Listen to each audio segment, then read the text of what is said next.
ഇത്തവണ മന്ത്രിസഭയിൽ ചേരണമോ എന്ന കാര്യത്തിൽ സംശയമുണ്ടായിരുന്നുവെന്ന് ആഭ്യന്തരമന്ത്രി രമേശ് ചെന്നിത്തല.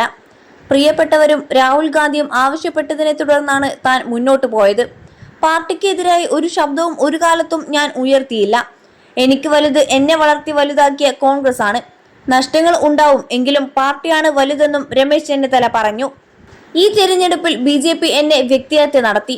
BJP സ്ഥാനാർത്ഥി വർഗീയത പറഞ്ഞു. LDFിനോട് തനിക്ക് ഒരു പരാതിയുമില്ല.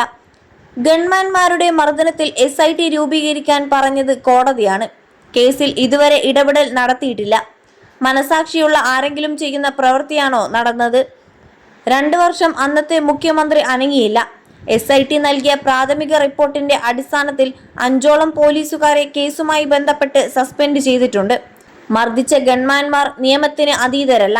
21 ലക്ഷത്തോളം സന്തുഷ്ടരായ ഉപഭോക്താക്കളും 2 ലക്ഷത്തോളം തിമിര ശസ്ത്രക്രിയകളും പൂർത്തിയാക്കിയ മലബാറിലെ ഏക കണ്ണാശുപത്രി Al Salama high hospital, hospital road, Perinthalmanna.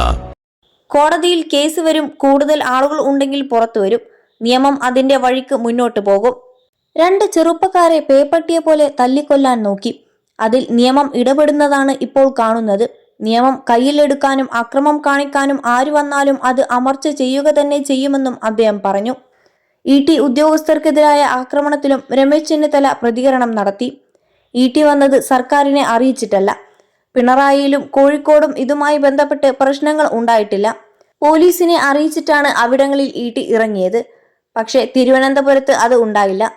ETക്കെതിരെ അക്രമം നടത്തിയവർ പാർട്ടി ഓഫീസിൽ കയറിയിരുന്നു.